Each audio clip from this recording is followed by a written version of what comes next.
जब यज्ञ की अग्नि में भस्म कर दिए गए थे अनगिनत सांप, जाने किसने और क्यों किया था सर्प दमन यज्ञ।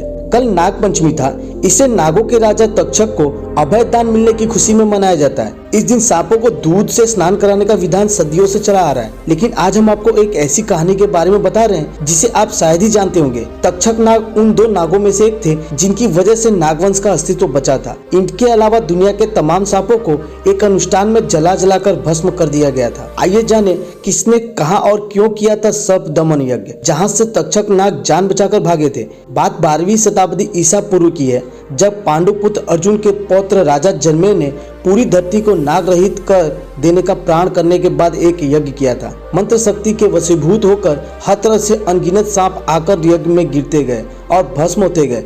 अंत में यहाँ से सिर्फ दो नाग, एक तक्षक और दूसरा करकोटक ही बचे थे। पौराणिक किंवदंती के अनुसार करकोटक ने उज्जैन के महाकाल नाम के राजा के यहाँ शरण लेकर अपनी जान बचाई और दूसरी ओर तक्षक को अभय दान मिल गया था। अब अगर इस विनाशकारी यज्ञ की पृष्ठभूमि पर बात करें तो जन्मे के पिता राजा परीक्षित एक दिन अपनी मायूसी को दूर करने के उद्देश्य से जंगल में शिकार पर निकल गए। वहां तपस्या में लीन सौभिक ऋषि को देखकर राजा अभिमान में आ गया कि मैं यहाँ खड़ा हूँ, यह तपस्या का ढोंग कर रहा है। तैस में आकर राजा परीक्षित ने वहां पास ही पड़े हुए एक मरे हुए सांप को अपने धनुष के एक सिरे से उठाकर ऋषि के गले में डाल दिया। इसके बाद सौभिक मुनि का पुत्र वहां पहुंचा और उसने सारा नजारा देखा तो उसने परीक्षित को श्राप दे दिया कि आज से 7वें दिन यही मरा हुआ सांप तुझे डसेगा।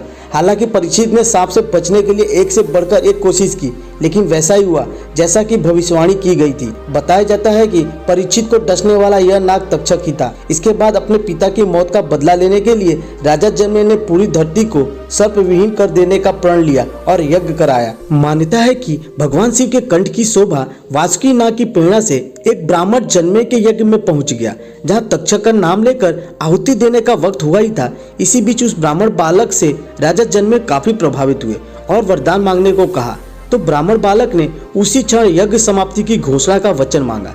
इस पर जन्मेजय ने यज्ञ तुरंत समाप्त करवा दिया। हालांकि इससे पहले तक्षक देवराज इंद्र के शरण में थे और यज्ञ में प्रयोग हो रहे मंत्र शक्ति के आगे मजबूर होकर इंद्र तक्षक को वहां अकेला छोड़कर लौट गए थे।